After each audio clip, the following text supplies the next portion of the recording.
विद्यार्थी मित्र हो, विदारण आणि विस्तृत झीज हे प्रकरण आपलं संपलंय. याच्यावरचा स्वाध्याय तुम्ही निश्चितच सोडला असेल अशी आशा करतो. वह्या करा, वह्यांवर स्वाध्याय लिहा. प्रॅक्टिकलची वही देखील बाजारात उपलब्ध झालेली आहे, ती वही घ्या आणि प्रॅक्टिकल देखील सोडवायचं आहे. आता आपण प्रकरण 3 अपक्षरणाची कारणे. विस्तृत झीज, विदारण आणि अपक्षरणाची कारणे हे एकमेकांची लागून असलेले प्रकरण आहेत. म्हणजे दुसरं प्रकरण जर आपल्याला समजलं असेल सगळ्यांना तर तिसरं जे प्रकरण आहे ते समजायला अतिशय सोपं जाईल. याच्यामध्ये महाराष्ट्रातील अनेक ठिकाणांची नावे ही काही भूरूपांशी संबंधित आहेत. यातील काही ठिकाणांची नावे उदाहरणादाखल बघा. ती भूरूपासंबंधित नावे असलेली इतर स्थळे शोधा आणि ती नकाशात दाखवा हे सांगा भाऊसाठी आपल्याला इथं दिलेले बघा. स्थळाचे नाव, नावाशी संबंधित भूरूप आणि स्थान.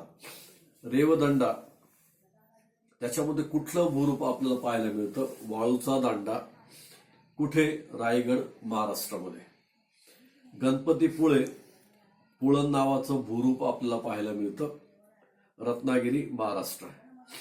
प्रवरा संगम, 2 नद्यांचा संगम ज्या ठिकाणी होतो तर त्या ठिकाणी अहमदनगर आणि महाराष्ट्र याच्यामध्ये पाहायला मिळतो. आता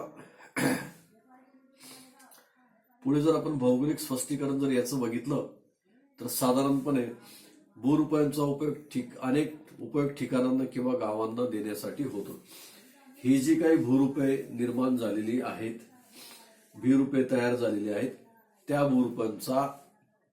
भूरूपांशी रिलेटेड गावांची नाव आहेत. आता गणपतीपुळे म्हणजे रेवदंडा म्हणजे वाळूचा दांडा, याच्यावरनं रेवदंडा. पुळण याच्यावरनं गणपतीपुळण. 2 नद्यांचा संगम, प्रवरा नदी, प्रवरा संगम या पद्धतीचं. भूरूपे निसर्गात विशिष्ट प्रक्रियेद्वारे तयार होत असतात. म्हणजे डोंगर, टेकडी या पद्धतीचे जे काही भूरूपे आपल्याला पाहायला मिळतात ते नैसर्गिकरित्या विशिष्ट प्रक्रियेद्वारे तयार होताना आपल्याला दिसून येत असतात. कारके त्यावर कार्य करत असतात. म्हणजे एक्सटर्नल एजंट्स आणि इंटरनल एजंट्स. अंतर्गत कारके आणि बाह्य कारके जे असतात.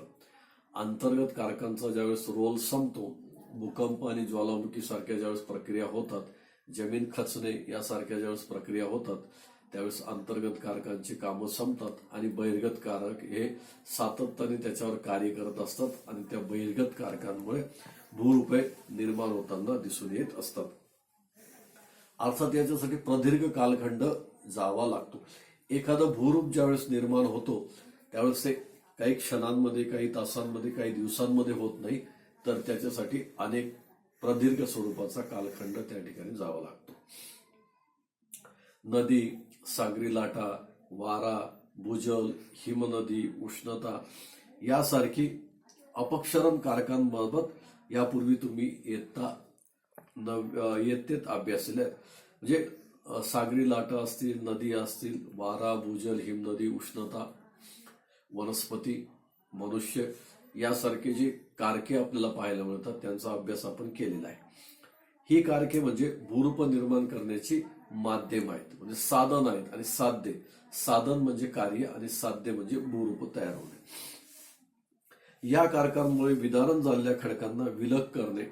हे जे कारक आहेत हे कारक एखाद्या खडकांचं विदारण करतात, इरोजन करतात आणि इरोडेड झालेला भाग असतो तो भाग विलग केला जातो, उचलून नेला जातो, हलवून वाहून संचयन एका ठिकाणी केलं जातं. ह्या प्रक्रिया सातत्याने विलगीकरण, उचलणे, हलवणे, वाहून नेणे आणि संचयन करणं या सातत्याने ह्या प्रक्रिया चालू असतात.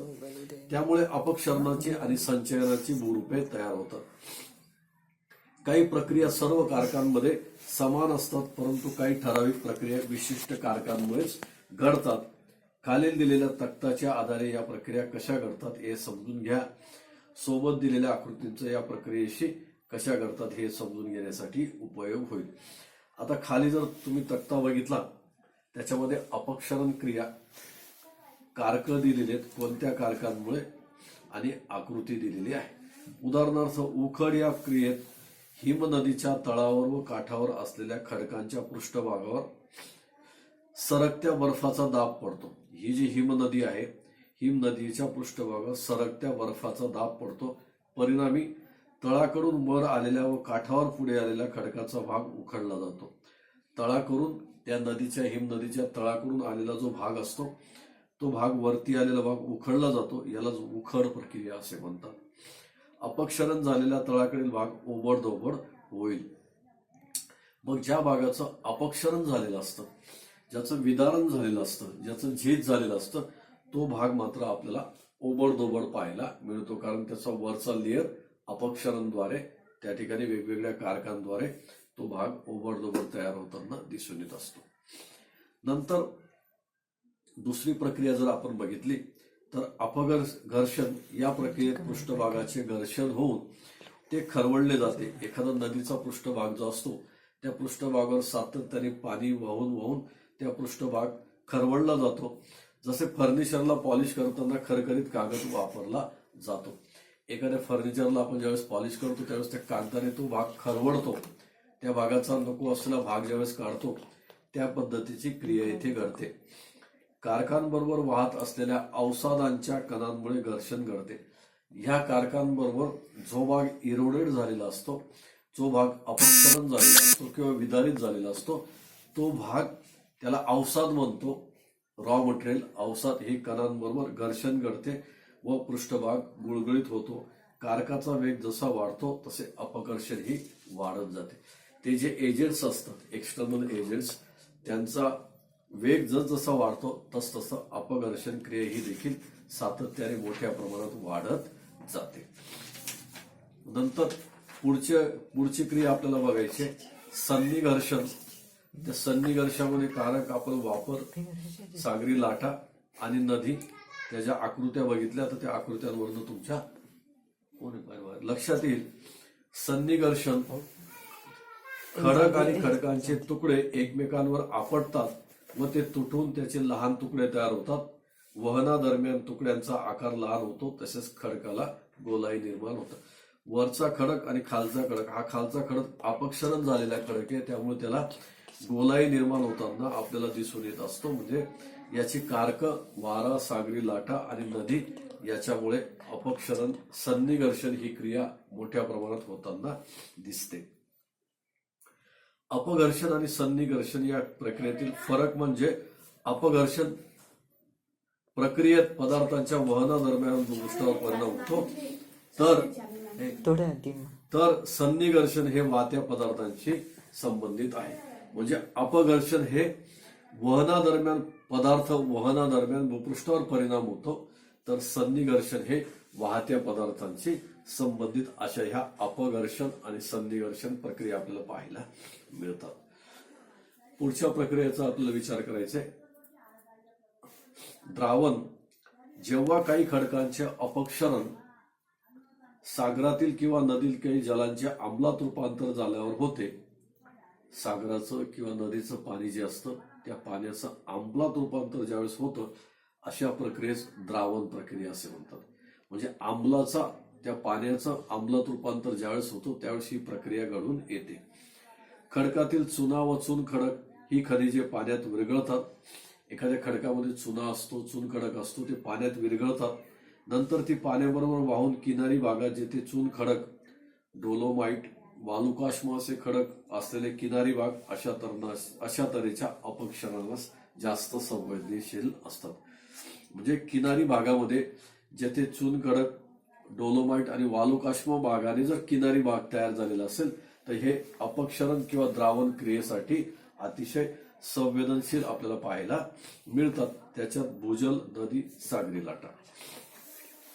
आता पुढची क्रिया म्हणजे विद्यार्थी मित्र, तुम्हाला ह्या आकृत्या पाहिल्या की आकृत्यावरनं ती प्रोसेस, ती अपक्षरण प्रक्रिया कशी घडते हे तुमच्या तात्काळ त्या ठिकाणी लक्षात येईल. अपवहन, भूपृष्ठावरील सुटे झालेले वाळूचे कण वाऱ्याबरोबर वाहून नेले जातात. जिथे वनस्पतींचा अभाव असतो, म्हणजे थोडक्यात वाळवंटी प्रदेश असेल त्या भागामध्ये जिथं वनस्पतीच नाही आहेत, ही क्रिया अधिक प्रभावी. जिथं वनस्पती नाही म्हणजे वनस्पती अपक्षरण क्रियेला अडथळा निर्माण करतात, पण ज्या ठिकाणी वनस्पती नसतात त्या ठिकाणी ही प्रक्रिया मोठ्या प्रमाणात घडते. एखाद्या भागातील वाळूच्या वाहून जाण्याने खळगा तयार होतो, यालाच अपवन खळगा असे म्हणतो. म्हणजे जसं आपण आपल्या भागामध्ये भोवरी पाहायला मिळते, ती उन्हाळ्याच्या दिवसाची गरगर गरगर फिरते आणि खड्डा निर्माण करते, तसंच ह्या वाळूचा खळगा त्या ठिकाणी तयार होताना दिसून येत असतो. त्याला अपवन क्रिया असं म्हणतात. त्यामध्ये वारा हा एजंट आहे आणि त्याची क्रिया देखील आपल्याला या ठिकाणी वाळवंटी प्रदेशामध्ये दिसते. पुढचं अपक्षरण क्रिया जर आपण बघितलं तर वेधन. नदीतील पाण्याबरोबर तळाकडचा भाग वाद असतो. नदी ज्यावेळेस वाद असते, तळाकडे जे काही अवसाद असतात, जे काही पार्टिकल्स असतात ते देखील वाहत असतात. कित्येकदा तळावरील अडथळ्यांमुळे किंवा तळावर असलेल्या वेगांमुळे प्रवाह चक्राकार बनतो. तळामध्ये जे काही अडथळे असतात त्या अडथळ्यामध्ये पाणी ज्यावेळेस जातो, तो भाग पाणी असं गोल गोल फिरतं, चक्राकार बनतो. त्याबरोबर असलेल्या खडकांचे तुकड्यांना देखील चक्रीय गती प्राप्त होते आणि मग त्या पाण्याबरोबर ते खडक किंवा ते तुकडे ज्यावेळेस वाहतात आणि त्या खड्ड्यामध्ये ज्यावेळेस पडतात, त्या पाण्याचा गती त्या खडकांना प्राप्त होते. ते एक असं गोल गोल गोल गोल फिरतात. असा प्रवाह एकाच जागी सतत फिरल्यामुळे नदीच्या पात्रामध्ये खळगा निर्माण होतो. असा प्रवाह सतत फिरल्यामुळे नदीच्या भागामध्ये खळगा निर्माण होतो. हा खळगा पुढे मोठा व खोलगट होत जातो, त्याला मडक्यासारखा आकार प्राप्त होतो. याला वेधन क्रिया असं म्हणतात. या वेधन क्रियामध्ये नदी हे एक मोठं कारक आपल्याला पाहायला मिळतं. नंतर पुढची अपक्षरण क्रिया, याच्यामध्ये नदी आणि हिमनदी ही सातत्याने आपल्याला कार्यरत असते आणि delta region, bird foot shape delta region त्या ठिकाणी निर्माण होताना आपल्याला दिसून येत असतो. अधोगामी अपक्षरण, अनुलंब अपक्षरण असं म्हणतो, अपघर्षण असं म्हणतो त्याला. ही जलीय प्रभावाने होणारी प्रक्रिया आहे. पाण्यामुळे निर्माण होणारी प्रक्रिया आपल्याला पाहायला मिळते. या प्रक्रियेमुळे तळाकडील पदार्थाचे अपक्षरण होत तळाकडचा जो भाग असतो त्याचं अपक्षरण होतो आणि हा पदार्थ नदीच्या पात्रामध्ये किंवा दरीचा तळभाग खोल होत जातो. नदीचं पात्र खोल होत जातं आणि दरीचा तळभाग देखील, एखादी दरी असेल तर त्या दरीचा तळव्याकडचा भाग जो असतो तळाकडचा, तो खोलवर होताना दिसून येत असतो. त्याला अधोगामी अपक्षरण असं आपण म्हणतो. पुढे अविशीर्ष अपक्षरण, याच्यामध्ये नदीच्या उगमाकडे होणारे पार्श्ववर्ती अपक्षरण.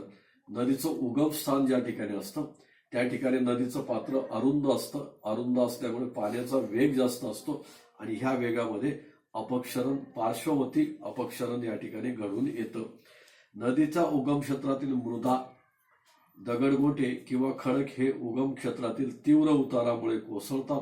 असे कोसळलेले पदार्थ नदी प्रवाहाच्या दिशेने वाहून नेते. यामुळे नदी प्रवाहाचा उगम क्षेत्राकडे वाढतो. याला अविशीर्ष अपक्षरण असं आपण म्हणत असतो.